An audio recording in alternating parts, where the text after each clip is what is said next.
Hello everyone, welcome to William and the Magic Box. Today on our show we are going to have Bruce. Bruce is from Johannesburg in South Africa. So let's see what Bruce has to say. Enjoy the interview.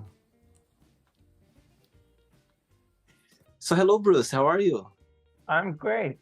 Nice to meet you, William. This is such an interesting project that you've got here. Lovely Oh, way to thanks meet so the much. opposite. Yeah, thank you so much. Thanks for taking the time today for the interview. Thank you. You're welcome. Thanks for having. So tell me, how was your day today? It was quite a quiet day, actually. I work in advertising, and usually it's sort of go, go, go, nonstop. But today was quite quiet. The agency that I work for recently won a whole lot of awards, so everyone was celebrating the awards for all the hard work that everybody did. So it Wow, amazing. So tell me a little bit about your job. So I am what's known as a copywriter. So somebody always has to write the radio ads and the TV commercials, and if you buy a can of something, there's something written on the side. So that's what I do. I write all of that stuff, I um, see. and I specialize in what's known as conceptual and creative copywriting. So I help come up with campaign ideas, taglines, that kind of stuff, and scripts. So it's Amazing. lots of fun. Amazing. And tell me, where you're from, Bruce? I'm in Johannesburg in South Africa. And that's the place where you're born and raised? So I was born not far from here in a place called Pretoria, but I've lived all around South Africa my whole life. So I lived in Cape Town and I lived in the Eastern Cape, and I went to boarding school when I was very young. So Wow. I lived all around South Africa. Yeah. Wow. And Pretoria, your family all back there still? No. So most of my family is in Cape Town, Okay. uh, and most of my immediate family has immigrated to the US. So I it's see. just my mom and I here in Johannesburg. Oh, so tell me, what's the biggest joy of waking up in Johannesburg every single morning? Well, I think the greatest joy is there's always something afoot. There's always something going on in Johannesburg. There's a great energy here. It can be a very challenging place as well. It's gritty. Hmm. It's not always very pretty, but it forces you to think on your um, and if you're a creative person and if you enjoy being stimulated by what life has to offer, then Johannesburg is definitely a very good place to live. Wow. Tell me, what's the postcard of Johannesburg? If I would come to South Africa for the very first time and I'm going to visit Johannesburg, tell me a place that I shouldn't miss it. It's a must. Okay, it's so difficult to say because we've got everything here from, so you can go bungee jumping in Soweto, if you want. So it's one of the it's now essentially a metropolis, but it used to be known as a township. But it's essentially quite an iconic place in South Africa where a lot of South Africa's freedom fighters originated from or have homes Hmm. there. And then here we've got Sandton and Rosebank and these suburbs where you can have the fine dining and five-star hotel experience, Melrose Arch. And then you have everything in between. We have these places like Linden, which is very bohemian, lots of wonderful different types of cuisine, food, whether you want a nice chocolate croissant or, there's so many different things in Johannesburg. It's one of the reasons why I like it, is because it's very cosmopolitan. So literally anything that you are looking for, any adventure, any flavor, any taste, you will find it here. Wow. You know what? I had a few guests on the show from South Africa, from Cape Town, from Pretoria as well, from Johannesburg. And I remember sometimes there was having a problem with the power cuts. Yeah, they were cutting It's still happening, or it's past now, it's gone? So load shedding still happens, but I'll be honest with you. I where the neighborhood that I live in is on the same grid as the local television broadcaster, which is a government Right. owned broadcaster. So I don't get load shedding.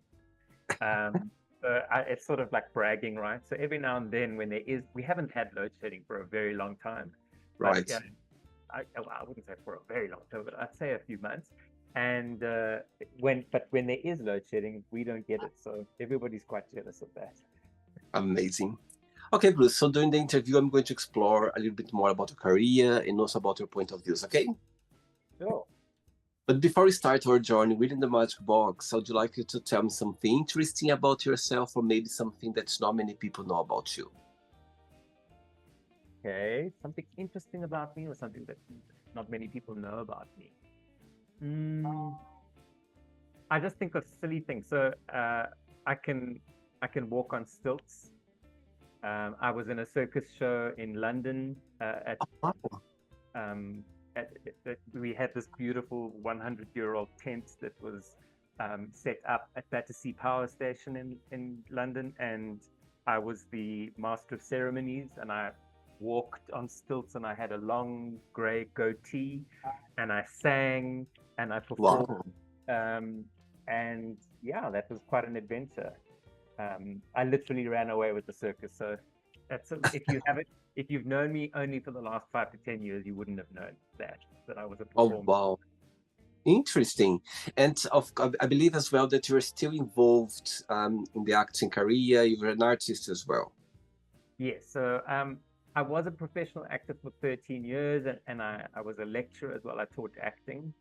I Mhm. did mostly cabaret, theater, comedy, but I was very lucky. I got to do a little bit of everything: puppetry, industrial theater, television, films, commercials. But I decided about 10 years ago to get into more steady income. Unfortunately, the entertainment industry here in South Africa is very up and down, feast and famine. So you might get a really nice job for a week, but then there's nothing for 3 months.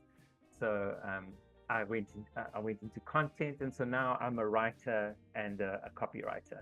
But I recently was fortunate enough to play the lead in a podcast audio drama, one of the Wow. first in the world apparently.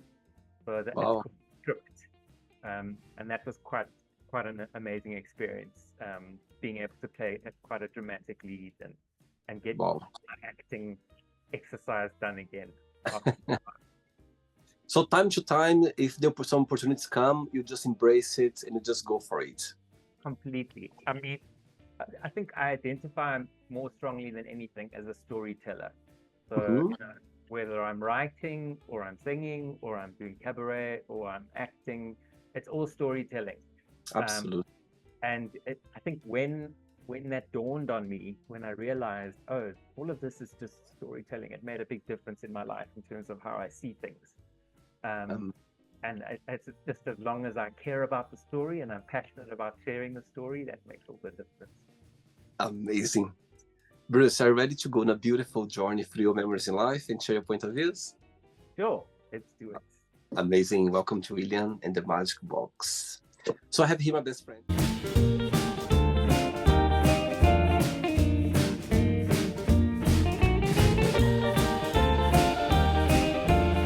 Random fun questions, okay? I'm just gonna play a song now just for us to relax before the first question, okay? Sure. Let's do it. Okay, before we start the game, during the journey, if it comes up a question that you don't want to talk about, you don't want to answer, always can change, okay? Great, thank you. Right, first question is, tell us something that you have done that you feel very proud of yourself. Something I've done that I feel really proud of is I wrote a series of one-man shows that were focused on, they were queer cabarets. And I wrote different characters from the LGBT community here in South Africa. And I drew attention to things like gender-based violence and you know different gender identities and sexual orientations, and I used humor and music, and I'm proud of it because at the time I didn't have any work as an actor, so I decided, well, I'll make my own work, and that's what I did. I wrote a new cabaret every year for 3 years, and I toured around South Africa playing these different characters and singing and performing for my community, telling stories about my community, and that's something that I'm very proud of. Wow. So as you mentioned about, the LGBTQ plus community, in South Africa, of course, I believe you're part of it as well. So Yeah. tell me, how is being gay in Johannesburg? How do you feel about being gay in South Africa nowadays? So being in the LGBT community in South Africa, also it boils down to where you are geographically, what kind of privilege you have. In certain communities, you could be ostracized and victimized, and it could be very dangerous for you to be an out LGBT person. We have very high rates of gender-based violence, and there's a lot of transphobia and homophobia here in certain communities. But in the sort of city centers and the main hubs, Cape Town, Johannesburg, for the most part, there's a lot of acceptance and a lot of love and respect that we get from people at large, and it's getting better. But unfortunately, the further you get away from the bigger cities, the more at risk you are. And you just need to be careful. You need to make sure that you stay in groups. And some people are not fortunate enough to be able to protect themselves in those environments, and it's tragic. It's one of the things about South Africa that makes me very sad. But I see. but my reality as a gay white man in South Africa is I lead a wonderful life. I am accepted. I am loved. I'm supported. I have many opportunities, and for that, I'm very grateful. I see. Okay. Next question. Let's do it. Hey, Bruce. Next question is, good question. If you're not yourself, would you like to be yourself? And why? If I'm not myself, would I like to be myself? Yes, but I think it's always a moving target. Being yourself. Unfortunately for me, it's sort of like this is me being myself, and I'm sort of like this the whole time, because sometimes I'm insecure, and then you behave like someone else to be more confident, and then other times you're with a friend and you feel comfortable, or you're in the zone, or you're in the right environment, everything, the stars align, and now you can be yourself. So it's sort of like a moving target, and it's one that I aim for as much as possible. It's very important to me to try and be authentic. But sometimes, particularly if I have a crush on someone, if I really like someone, then I act like a complete moron. I don't know what it is. But generally, I think I am quite good at being myself. Yes. I think everyone is like that. When you get yourself somehow, in love, or you feel attracted to this person, you find yourself in a position that, you I don't know, you just see yourself comes up that you cannot control. You can be silly, a bit, I think it's genuine. It's beautiful, I think. Definitely. Awkward. I bump my head against things. Yeah. I say things and I'm like, why am I saying that? That's so stupid. I know this exact feeling, and you just realize that when you look back.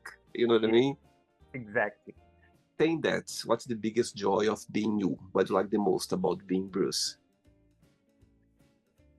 Sometimes I'm in the fortunate position to, when I'm chatting with really good friends or colleagues, or people that I know and love, and sometimes even people that I don't love, I'm very lucky that people confide in me and will share their thoughts and their hopes and dreams with me sometimes. And then I'm given the opportunity to encourage someone, or to do something that they do well more, or to just show them a little bit of love and support.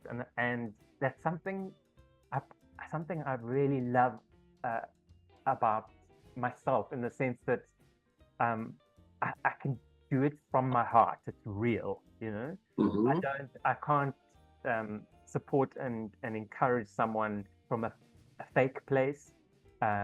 It's not like, oh yes, you look very pretty in those pants. It's not like that.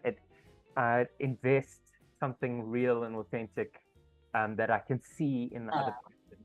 And that's one of the benefits of being an observer of life, or a writer, or somebody that is constantly observing things, is that I get to see people and I get to see how beautiful they are, and how much potential they have that they might not be able to see. And so those are my happiest moments in my skin, is when I get to share those moments with people and see almost like a light comes on, you know, Uh-huh. and that is such a special privilege to be able to share that with other people. And it makes me happy. And you always been this way. You always had this mindset of, seeing people, get the best of people and somehow connect with them. You always been this way. I wish I could say yes, but I think no. When I was a child and I was still in the closet about being gay, um, I I had a lot of internalized homophobia and and I still have, I'd have my bad days as well. Every now and then where I can be a grouch or feel a bit bitchy or whatever. But I think as a child, as a teenager, I struggled, and I was very critical and had a mean streak and I think it's similar, when if you've ever seen a dog on the street that's neglected and it's hungry and it's been abused, and that Yeah. dog just it bites everything because it's been Yes. abused. And I think I was a little bit like that. I had so many wounds, and I was so unhappy with myself that Mm-hmm. I don't think I was a very nice person at all times to all people. Right. But I think in the process of getting to know yourself and to love yourself, that's it. It's a prerequisite. You have to have that in order to be able to Totally. show love and care for other people. Yeah, and I think at the end of the day, we appreciate as well those times because just we were molding our personality. We were kind of, get ourselves ready for ourselves now. I think that's how I see as well. Exactly. Exactly. Next question. Let's do it. Before the next question, tell me what's the biggest joy of being a storyteller? Yeah. What do you like the most about your career? That you can perform different areas. You always be involved in the business. So tell me what you like the most about it. And the flip side, what's the most challenge or difficult part? So the most amazing thing about storytelling is literally magic because it connects people. So I could tell you my opinion now. I could say, I like black, and you'll say, oh, but I like white. But if I tell you the story of how I like black because it's dark and it's mysterious, and the moment I start telling you the story, you start seeing how I see the world. You start to feel what I feel. And that's what I love about storytelling. Storytelling is a way for me and for you and for the audience to connect in a way that we wouldn't be able to otherwise. Because everybody's got opinions, everybody makes statements, this, that, the next thing, COVID, whatever, everybody has opinions about what they should eat, what they should do, But if you share a story, everybody gets a seat at the table. And that's so wonderful. The flip side of that, the challenging part about that is that everybody has their own agenda, and stories have a lot of power. You have to be careful, especially if you're telling somebody else's story. You have to do it with a lot of respect and a lot of understanding and compassion and empathy. It's if you're telling your story, you can tell it freely and easily if you are in the presence of somebody that you trust and if you feel safe. But in unsafe environments, you have to be careful with your story. It's precious. And even more so if you're telling somebody else's story, because at the end of the day, all we really are is the story that we tell in our lives. Totally. It's so important to safeguard that and keep our stories and one another's stories safe and sacred. Amazing. Next question is, what season of the year you feel more connected with and why? That is so difficult because I love winter and I love summer. I think this time of the year in Johannesburg now in October is actually my favorite because it's when the rain begins. We have these here in Johannesburg, we have these very dry, long, cold winters, and everything goes yellow. So we have lots of trees in Johannesburg. It's basically a forest in the city. But because it's so dry for the winter, everything goes yellow and ugly and dry. And then now in October, the rain starts. And today we had the most incredible rain. And then you see almost overnight, the whole of Johannesburg becomes green. And I love the rain. The rain, I'm a pluviophile. So I can if I'm lying in bed and I can hear the rain on the roof, I sleep like an absolute baby. Also, I just, I love lying on the couch or in bed and reading. If I can hear the rain outside, sometimes I don't even need to do anything. I can just lie there and listen to it. It just soothes me. I really love it. Saying that with this connection with the rain, with connection with, your time of writing, what's the meaning of life for you? What's like when you think about it? What comes to your mind? So the meaning of life for me, is to tell a beautiful story, because that's essentially what we're here to do. And it's an exciting sort of way to look at life, but it's very challenging. It expects a lot of you. So for me, a story has to be an adventure. There has to be ups and downs, and there has to be challenges and dragons that you need to slay, and all those kinds of things. So I can't allow myself to become bored or complacent, or to get stuck in a groove, or for things to be too easy. There has to be some sort of drama unfolding. And I don't mean, it doesn't have to be negative drama. I actually don't like drama at all. All my friends and family know if there's drama going on, I'm like, oh, enjoy your drama. You're like, well done. But I personally don't like drama, but drama in the sense that I like to keep my life interesting. I like to be challenging myself. I like journaling in the morning and trying to figure out how my brain works and why I'm here.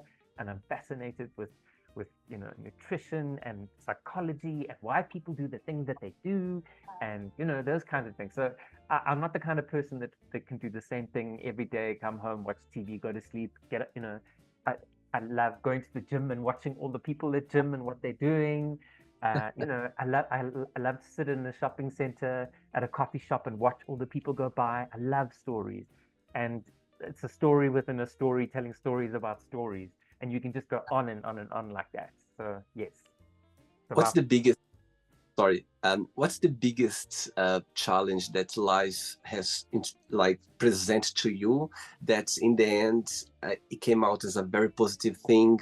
Or when you think about it, you go like, wow, I'm so grateful that I went through that, because somehow life gave me that, and I came out from a beautiful place. There's something you could share, something that's a surprise that life somehow presented to you, you're not expecting, or you were expecting, and so somehow it just came in a very beautiful way.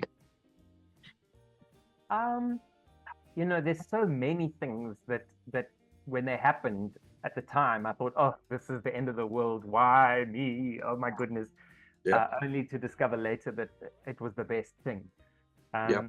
And I can think of so many different things. For example, when I came out as being gay, I thought I was going to lose my family. I thought I was going to be disowned. I thought everyone who knew me would stop loving me. Right. And I was lucky. A lot of people don't have this kind of luck, but I was actually embraced by my family. And interestingly, it made my relationship with my father even closer than it was before. And we were quite close before that. And my father was like the proper South African man,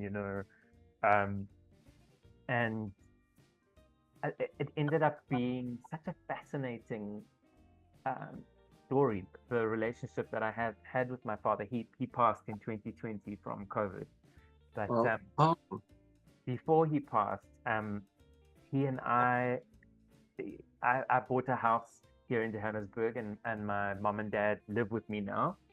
And during lockdown, my father helped me to fix my house because there was nothing else to do. We couldn't leave the house. And it was such an amazing experience that last year of his life.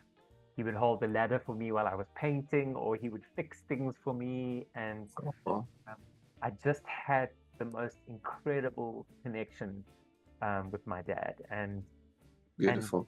And And I think it has something to do with the fact that because I'm gay and because life forced him to stop and take a look at his son. I'm his eldest son, and see me as if for the first time, who is this person? Who is this Wow. gay son of mine?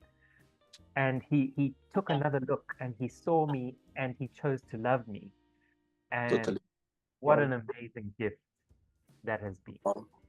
I'm sure the love he had for you, it somehow when became double. You know what I mean? Just the fact when he kind of, it's a special way of knowing that you're gay. As you said, somehow a new thing that came out from you, a new personality, or new something that was there always, but he didn't know.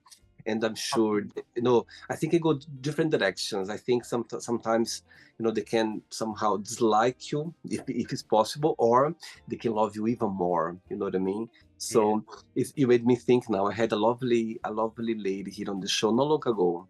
Her son participated on the show with me in the Magic Box, and we connected, and she wanted to participate as well. And during the interview, she told me that every mom should have a gay son. Every family should have. I found so beautiful that because it's so true.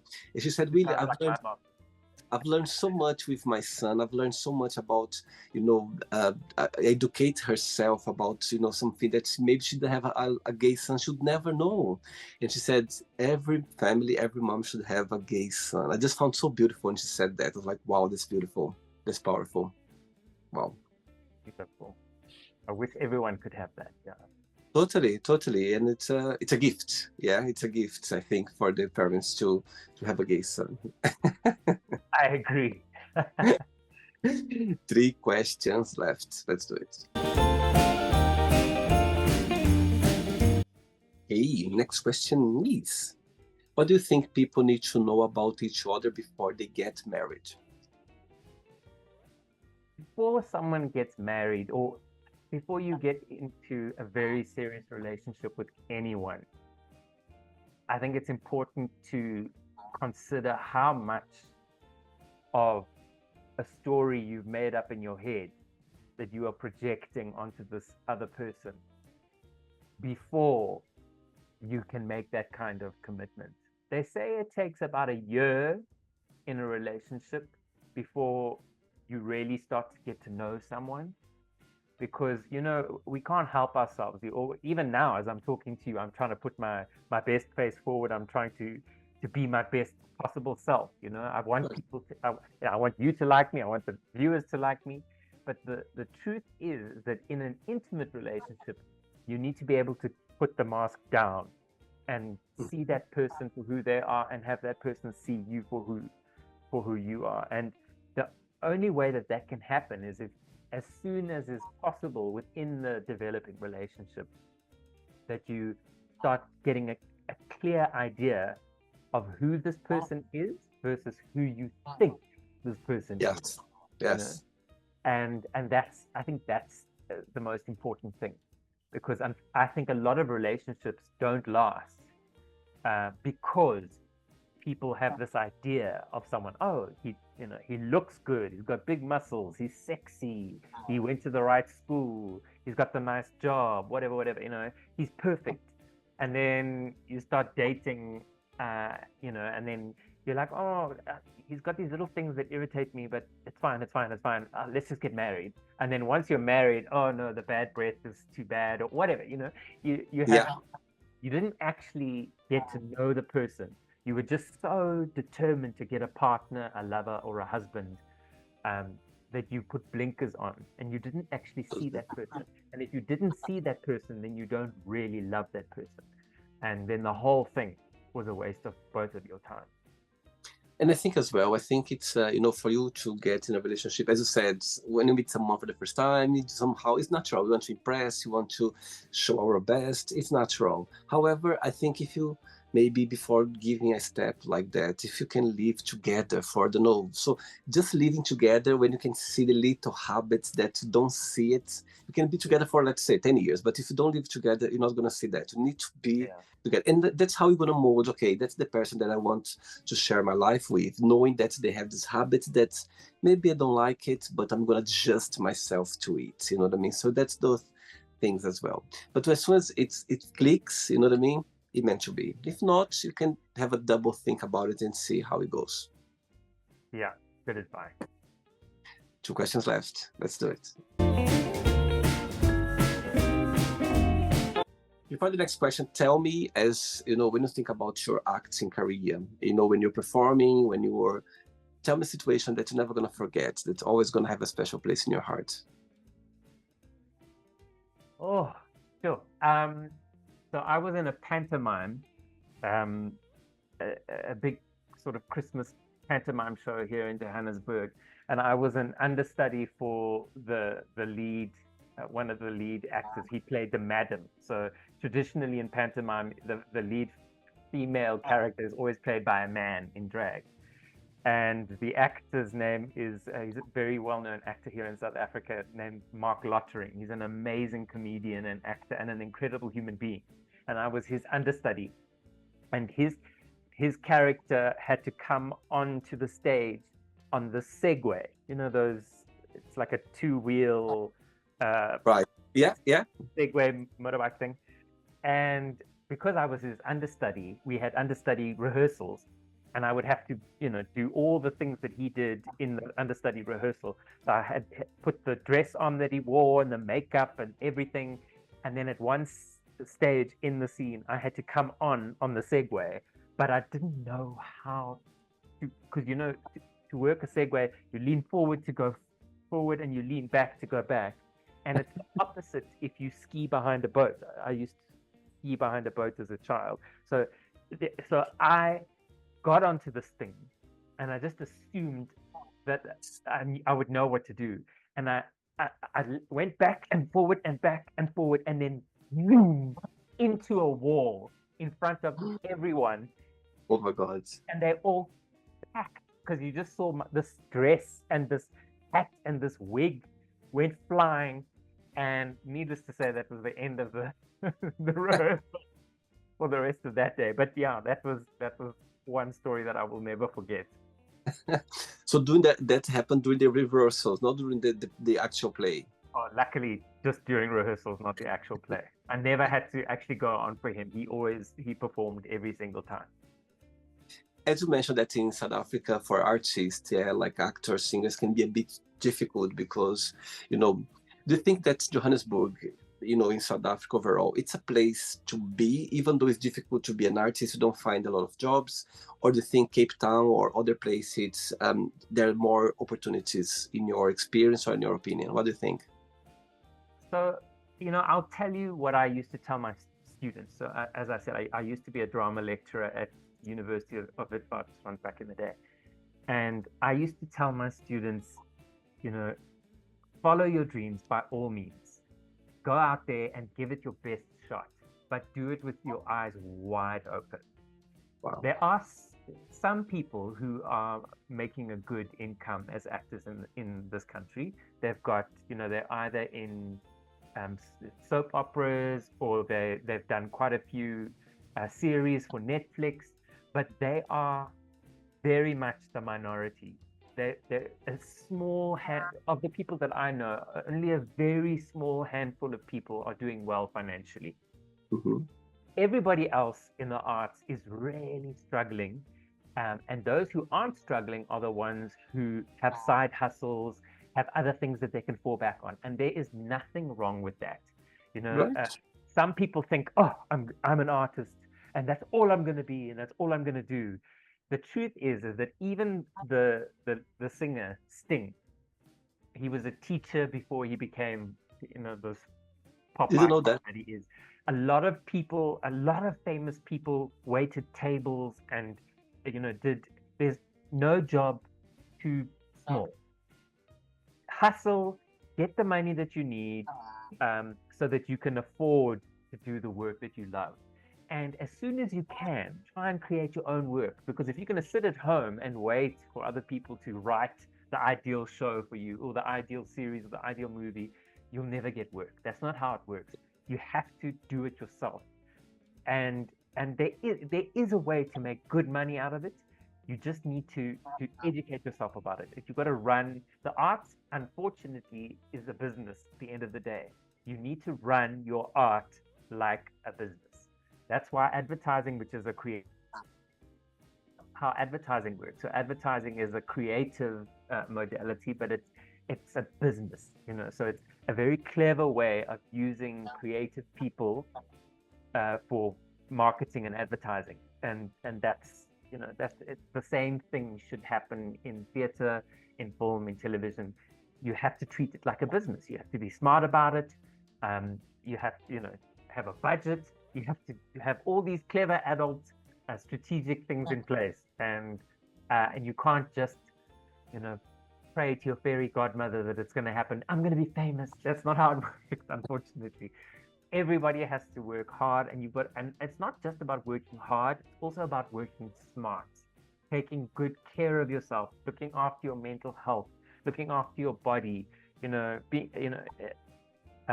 I remember when I was an actor back in Cape Town, I had broken up with my partner at the time, and I was heartbroken, and I was still going for auditions and castings for toothpaste commercials. And luckily, the casting director was a friend of mine. We had studied together. And after the audition, he said to me, Brucey, can I tell you something? And I said, sure. Like, you know, what? He said, you need to go home or you need to do something, but your eyes, you are so sad, and you will Oh, never sell toothpaste with those eyes. You oh know, wow. you need to go and make your heart happy again, because your That's eyes don't lie. beautiful. That's And beautiful. that's advice I would give to anyone, is make sure that your eyes are happy. I If your like eyes that. are happy, you will sell toothpaste. And that's the same thing for any art. You know, if you're a painter or a singer, whatever, you need to take good care of yourself, because at the end of the day, you are the product. You are what they see. And so if you love what they see and you invest in what they see, then your product is going to be received so much better. Wow. So it means that if I want to get William the Magic Box to go to the moon all the way and back to the world, you are the right person to be connected with. Yes, why not? We might talk about that. I might talk about that for sure. I love that. And I totally agree with you. I think if you don't make a plan, it's just a wish, you know what I mean? It doesn't get like, and I think somebody told me the other day that, you know, when you find your path, when you do what you love, you know, it's already won the lottery, because you know you are doing something already that you meant to be doing. But it's not just about that. You need to connect with the right people. You need to, you know, expose yourself somehow. You need to connect with people like Bruce from South Africa. You need to. But just back to the point when you mentioned before, about artists, that sometimes, you know, you cannot just be waiting. You need to do something about it. And what I believe as well, when you start doing something about it, other opportunities might come that you get involved, and you're gonna such a different direction that you're gonna be even happier that if you're just stuck in something that you thought that you were born to be. So that's how I see as well. Amazing. I got lost now. I got so involved with your answer that I'm not sure it was two questions. Yes. No problem. Two questions left. Let's do it. Hey, next question for you is, who is a celebrity you admire and why? So at the moment, the celebrity that I think about a lot is television producer and writer Ryan Murphy. Okay. So he's the brains behind FX, which is the production company, the television production company that did American Horror Story, Pose, the series Hollywood, and he's also behind the series that's just come out now about the Menendez brothers. But the reason why, and I don't know if this is his agenda, but this is why I admire Ryan Murphy so much. In Pose, the series Pose in particular, he shared these amazing narratives about LGBTQ people, marginalized minorities in America in the 80s when there was, the AIDS pandemic was at its pinnacle and all of these terrible things were happening. But all of the stories in Pose in particular have an amazing happy ending and a believable happy ending. In the series Hollywood, he did the same thing. And it was revolutionary for me because I grew up as a gay boy in the 90s where every movie that featured a gay person, they were going to die of AIDS or their family was going to, abandon them or something terrible. Like in Brokeback Mountain, the one guy gets beaten to death by the cowboys, and I thought even though those stories are true and they were important and we needed to hear them, as a young gay boy, I needed to know that things were going to be okay. I needed to know that there could be a happy ending, that Disney happy stories wasn't just for straight people. And Ryan Murphy is one of the first storytellers who's not afraid to use the happy ending. I like that. Yeah. And I'm very passionate about that. So at the moment, I'm working on a few scripts, some ideas that I'm trying to write. And my passion at the moment is to make sure how do I find a happy ending that is not nonsense. It can't be lazy. It can't be weak. It's got to be a believable, good outcome that will leave an audience with hope and a sense that things will get better, because we need happy stories, particularly members of the LGBTQ plus community. We need happy stories so that we can lead happier lives for inspiration. Totally. And I think the generation now, like people coming out right now, people like gay guys just kind of discovering, and I'm sure with the technology, I'm sure they're going to somehow watch those programs and they go like, oh, actually it's a different concept that we had in the past. You know what I mean? They're going to see in a different way. Yes, completely. Totally. Last question. Ready, Bruce? Sure. Let's do it. Last one. Do you like dancing? I love dancing, yes. Right. Before the last question, you mentioned about your dad, and I could see how much, you appreciated him, how much you connected even more after, you start to be your truly self or expose yourself the way you truly are.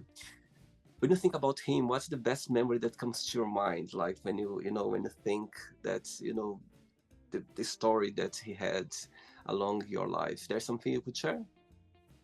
Sure. So what's interesting about what happens when someone that you really love dies is that you think you're going to remember these big, epic memories, these big stories that happened. And those things, you do remember them, but it's the little things that I revisit and that I enjoy. So my father was quite a grumpy man. He was, he was always like, rah, rah, rah. But he actually had a very soft heart and he was very kind. And this whole like, rah, rah was just a bravado. Yeah. And he would often have a very serious expression on his face. He had this, I've got the same line here. He had this line and he was always watching the news and, very serious. And in the mornings, I would wake up and come into the lounge where he would be sitting watching the news or whatever.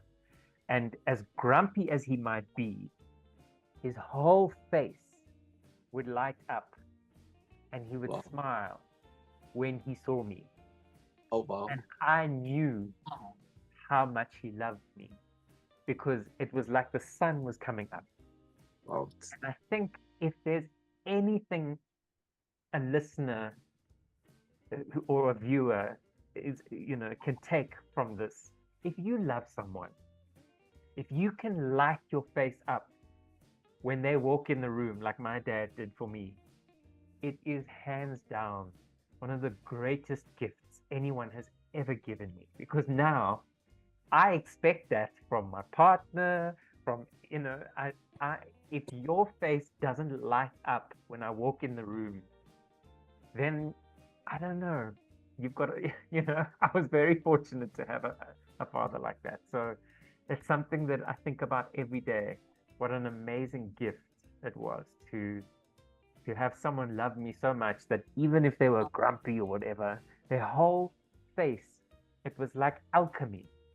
This Oh, lead face would turn into gold, and I knew that I was the reason that his face changed like that.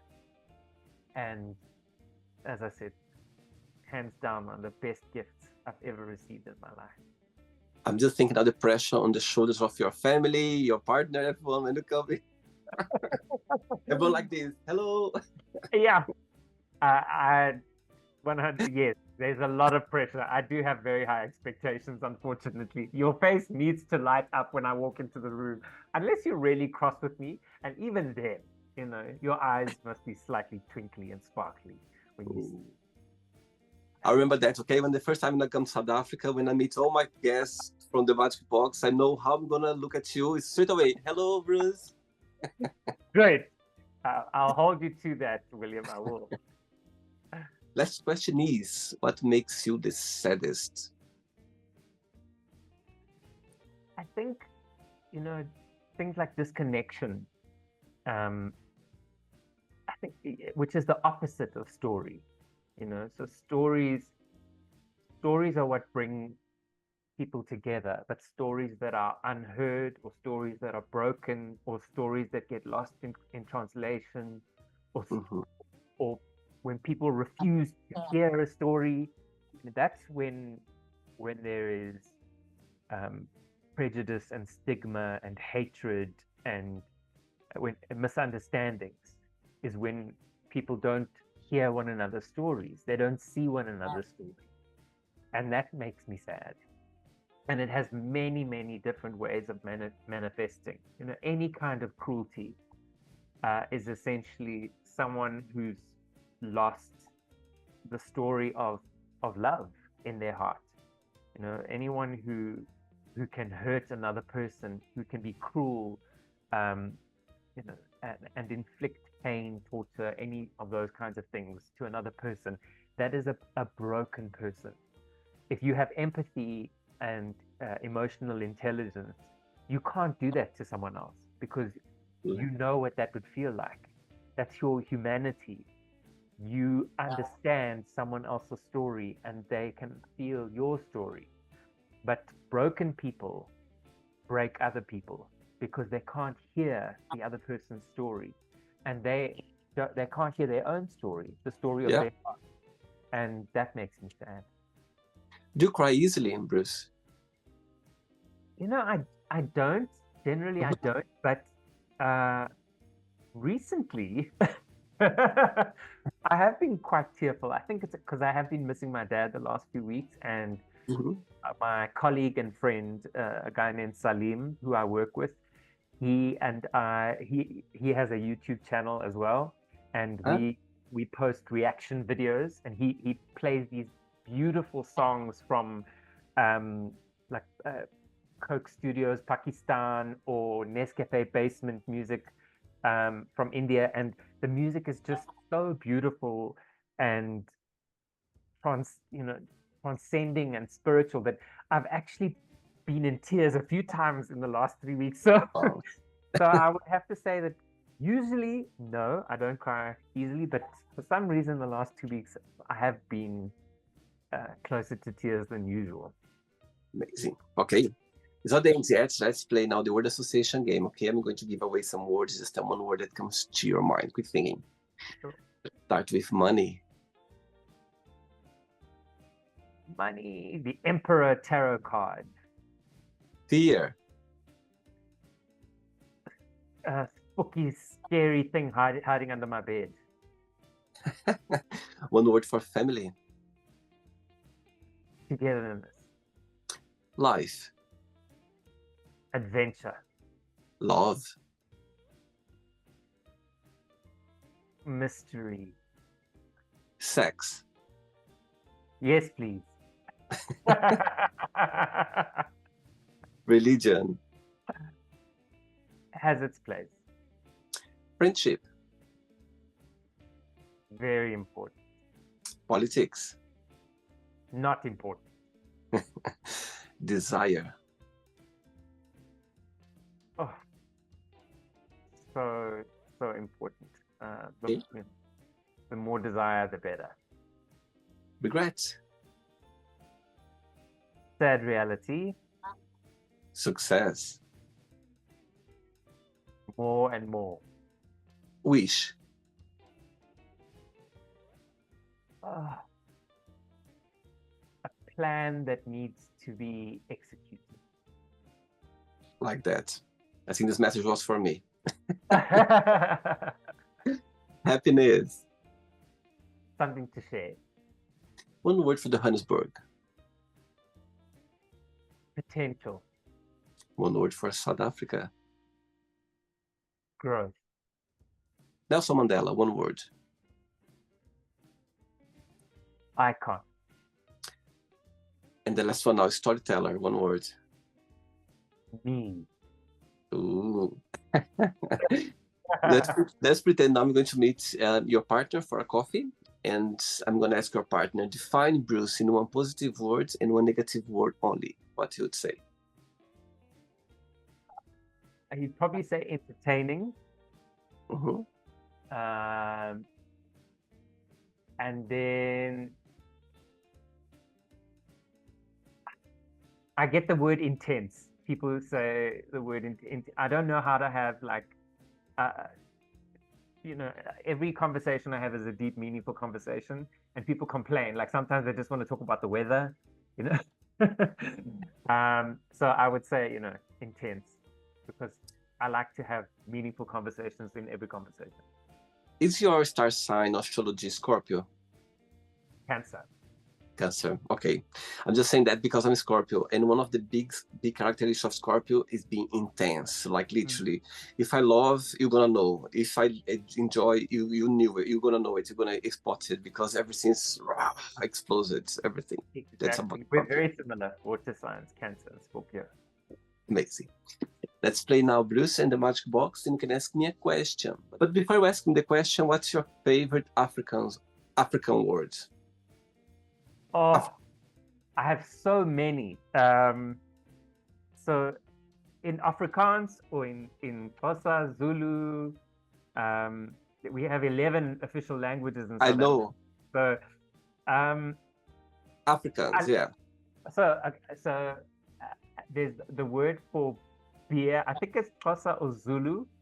Is umqombothi. I just love that word, umqombothi. It sounds so like, it just sounds like beer, drinking traditional beer. I like it. My favorite word in Afrikaans is framboos, which is a fruit. I just like the way the word, and I like the word stikkend, which means broken. Stikkend and framboos. Those are my two favorite words. Yeah. In Portuguese, we have a fruit called framboesa. I'm not sure if it's the same. Yeah, it's the same one. Similar. It'll be the same origin because Afrikaans has a lot of French. Yeah. So, yes, of course. Yeah. Okay, Bruce, you can ask me a question now. Sure. So, what is one thing that you could do in the next 24 hours that would make you happier? Oh my God, the answer comes straight away. To see my godson who lives in Canada, in Montreal, like in person, because his birthday is very soon, and 24 hours, it would make me the happiest person if I could just hug him, you know what I mean, right now. That would make me like, sure, yes. Also a proud uncle, that's wonderful. Yeah, he's my godson, he's turning 5 years old in a few days, and it's just beautiful to see him growing, and yeah, 24 hours, definitely. I would, if I would see him in person, it would be the best gift for sure. It makes me smile, like you're smiling right now. It would make me like. I wish this was a magic wand, then I would just go like ding, ding. I'm there. Yes. Then will you be able to speak to him online at least and wish him a happy? Yes. We always do the. I try to go to Canada on Christmas or on his birthday. But so yeah, I try to see him once a year because my friends, they are French, but they live in Canada. So when they come to France to visit their family, it's easier for me to go and visit. But when it's not possible, I fly to Montreal, to Canada. Yes. Oh, Bruce, did you enjoy the interview? yes, I did. Very much so. Really nice Thanks to so meet you. much. You too. Thanks so much for taking the time. I really liked it, actually. What I love the most about the show, it's about, I talk to so many people around the globe, from different backgrounds, different personalities.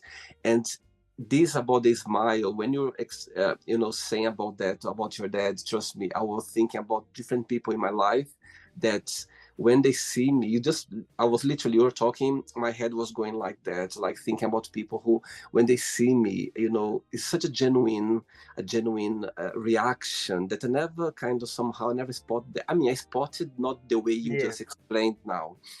And now when you were thinking, I will think about some special people in my life that, oh my God, that person always smiling, like when I'm coming, when I'm, somehow. And it just literally made my day, Bruce, with that, because it's so true. People, when they have this genuine love for you, it doesn't matter which time of their life or if they're face something, but somehow they're gonna smile when they see you. And I think that's, for me, was the highlight of the interview, because it's so true. You literally put me in a place where I was going through my memories, and it's so true, because when people, not just them, but us as well, when you see people that we love, when you care about it, straight away you just feel happy and you smile, because it's just a genuine thing. You know what I mean? You cannot make this up. It just happened naturally. That's how I see. So thank you for sharing that. And I hope people watch this interview, they're gonna connect with that as well, because I think it was really interesting and powerful at the same time. So it's very genuine, very genuine. I think that's why it's so beautiful, because it's just genuine. It's amazing. Love it. Thank you, William. Thank you for the opportunity. I So, appreciate it. before you go, if you can share a positive message or anything that you live by. Oh, as a quote. So I have this quote that gives me a lot of comfort, which is, that which is meant for you will not miss you, and that which misses you was never meant for you. And that helps me with everything.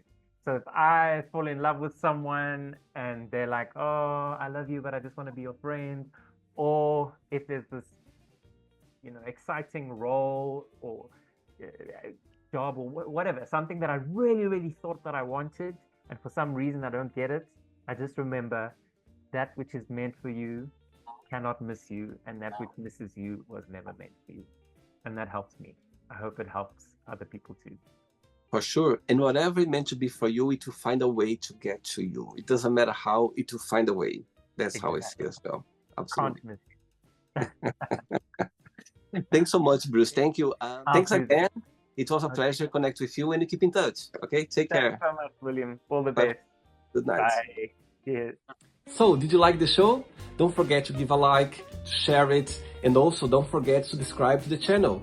And if you'd like to be part of the show as well, first, subscribe to our channel, and after that, just go to our website, www.williamandthemagicbox.com, and send us a request saying why would you like to be part of the show.